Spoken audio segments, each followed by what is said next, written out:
Programėlė LT naujienos yra skirta greitai ir patogiai susipažinti su populiariausių Lietuvos naujienų portalų skelbiamomis naujienomis.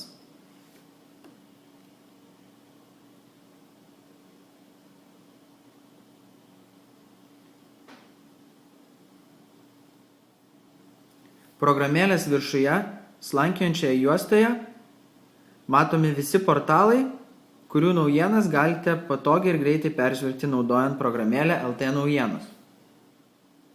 Kokios naujienų portalų naujienų kategorijos jums pateikiamos, galite nusistatyti patys per meniu langą, pasirinkę šaltiniai. Čia pateikiami visi portalai, pasirinkus vieną iš jų, galima pasižymėti, kokias naujienų santrumpas norime matyti programėlėje LT naujienos.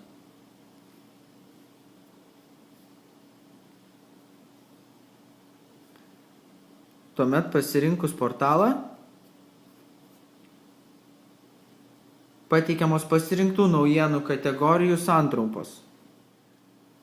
Norint skaityti pilnus straipsnius, spaudžiame mygtuką skaityti toliau. Tada esame nukreipiami į naujienų portalą, iš kurio yra šis straipsnis.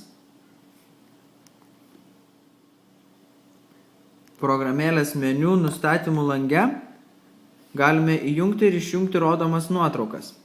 Taip galėsime sutaupyti sunaudotų interneto duomenų kiekį. Programėlė LT naujienos patiks visiems besidomintiems paskutinėmis naujienomis, ypač tiems, kurie tam negali skirti per daug laiko. Šią ir kitas lietuviškas programėles rasite adresu programėlės.omnitel.lt.